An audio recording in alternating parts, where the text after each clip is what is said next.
Assalamualaikum warahmatullahi wabarakatuh. Waalaikumsalam warahmatullahi wabarakatuh. Apa kabar Ibu? Alhamdulillah. Alhamdulillah. Gimana puasanya lancar? Alhamdulillah. Bismillah, alhamdulillah. Wassalatu wassalamu ala rasulillah Sayyidina Muhammad ibni Abdullah wa ala alihi wa sahbihi wa man wala. La hawla wa la quwata illa billah. Pemirsa iNews di mana saja berada, para ibu yang hadir pada kesempatan hari ini di Masjid Raya Jakarta Garden City. Terima kasih Ustadz Abe. Masya Allah, ini adalah sahabat saya, Sayyidi wa Habibi, Ustadz Abe Gifran. Saya sama Ustadz Abe itu sebetulnya adik abang. Cuma beda emak, beda bapak doang. Dan sebetulnya nenek beliau sama nenek saya sama-sama nenek-nenek. Ya, gimana guru, sehat? Alhamdulillah. Alhamdulillah. Bapak Ibu yang sama-sama dimuliakan Allah, tema kita hari ini bukber semangat, maghrib kok lewat. Nah, tradisi bukber memang sudah menjadi kebiasaan di negara kita. Dan bukber ini sudah menjadi tradisi dan budaya di kita. Macem-macem bukber alumni ini, bukber alumni itu, bukber persatuan ini, bukber persatuan itu, macam-macam namanya tuh. Peguyuban ini, peguyuban itu. Alumni SD, alumni SMP, alumni SMA. Sampai arisan ibu-ibu RW. Pokoknya yang namanya bukber biasanya menjelang akhir Ramadan nih makin banyak, makin rame. Bener gak Bu? Boleh Ustadz bukber? Boleh. Siapa yang ngelarang? Nggak ada yang ngelarang. Bukber bagus. Menjaga silaturahmi, menjaga uhwah, satu sama lain jadi saling ketemu. Reunian, kangen-kangenan. Bagus nggak? Bagus. Kalau bukbernya dikemas dengan baik. Menjaga adab, menjaga akhlak. Yang paling utama adalah jangan sampai bukber mah bukber, tapi sholat maghribnya kelewat. Ada nggak yang begitu? Ada. Dan yang lebih parah, kagak puasa ngikut bukber guru. Banyak nggak yang begitu? Mana orangnya? Nah, mudah-mudahan di sini mah nggak ada. Ya. Bu, Bu. Apalagi kalau udah bukber reunian ketemu temen lama. Aduh udah tuh. Ngomong dah. Neng lu inget gak waktu dulu gue tembak di bawah pun sengon. Nah. Ya. Tuh. Apalagi ibu-ibu kalau udah kumpul bareng. Bukan ibu-ibu di sini bukan. Insya Allah di sini mah solehah semua. Amin. Asal udah ketemu ibu sama ibu-ibu, udah ngerumpi dah. Iya. Siapa yang diomongin? Laki yang diomongin. Nah. Laki lu kerja di mana? Laki gua sekarang kerja di pabrik. Nah kalau gua mah laki gua rada payah.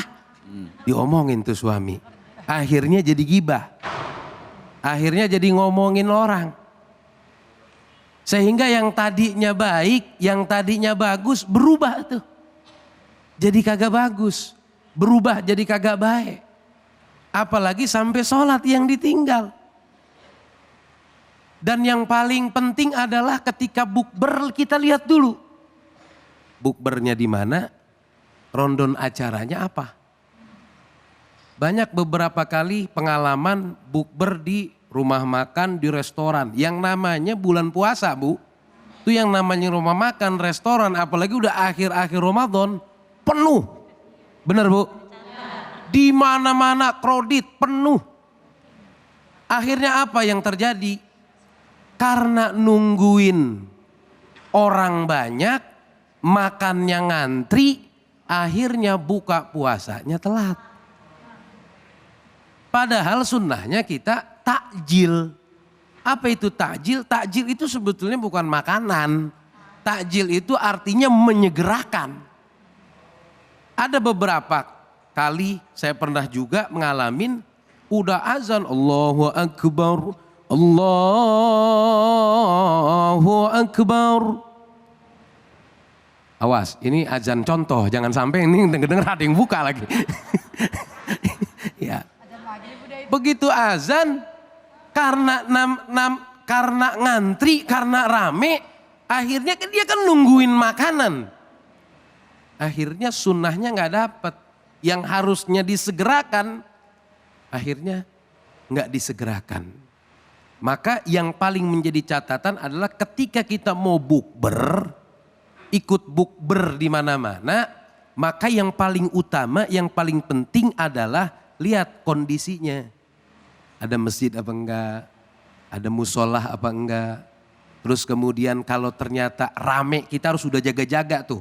Dari rumah minimal bawa korma atau air putih. Jadi ketika azan berkumandang, kalaupun di tempat tersebut antri, rame, maka kita sudah jaga-jaga untuk persiapan berbuka puasa. Oleh karena dari itu Bapak Ibu sekalian, yang paling penting adalah ketika kita mau menghadiri bukber tersebut, kira-kira lebih banyak manfaatnya apa lebih banyak mudaratnya? Kira-kira ini mah. Kalau ternyata lebih banyak manfaatnya, hadir. Udah kelihatan susunan acaranya, kumpul di satu tempat, masjidnya ada, rondon acaranya, setelah berbuka langsung sholat maghrib berjamaah. Bagus nggak tuh kira-kira? Apalagi kalau bukbernya diisi dengan nilai-nilai kebaikan. Adanya santunan yatim, adanya pembacaan zikir, ngedengerin ceramah Ustadz Abe.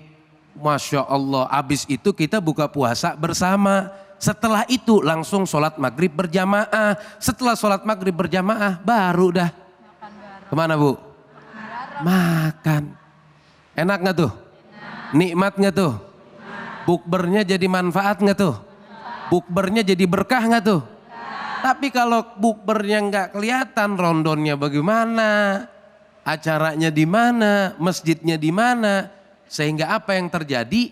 Yang terjadi ya tadi, bukbernya semangat, tapi kadang-kadang banyak maghribnya suka kelewat. Naudzubillah min. Maka Bapak Ibu sekalian, jangan sampai kita puasa udah nahan dari pagi ini kita nahan. Dari mulai subuh azan sampai sore nanti maghrib. Akhirnya jadi sia-sia. Walaupun memang sah pahala puasa kita. Tapi jangan sampai kita puasa nggak dapat pahalanya. Enak nggak tuh kira-kira? Udah maus, udah melaper. Kita jaga tuh nggak makan nggak minum dari pagi. Gara-gara bukber ketemu sama temen, ngerumpi, ngegosip, ngegibah. Ini kan yang namanya mulut kagak mau diem nih. Susah banget nih mulut diemnya. Kadang-kadang orang ada aja diomongin.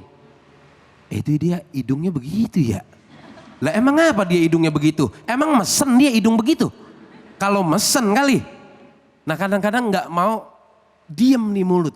Akhirnya terjadilah ghibah, terjadilah namimah, terjadilah gosip. Itu yang akhirnya nantinya nggak dapat pahala puasa. Begitu Ustaz Abe. Masya Allah, tabarakallah, luar biasa sekali. Terima kasih guru kita atas pemaparan, atas membagi ilmunya kepada kita semua.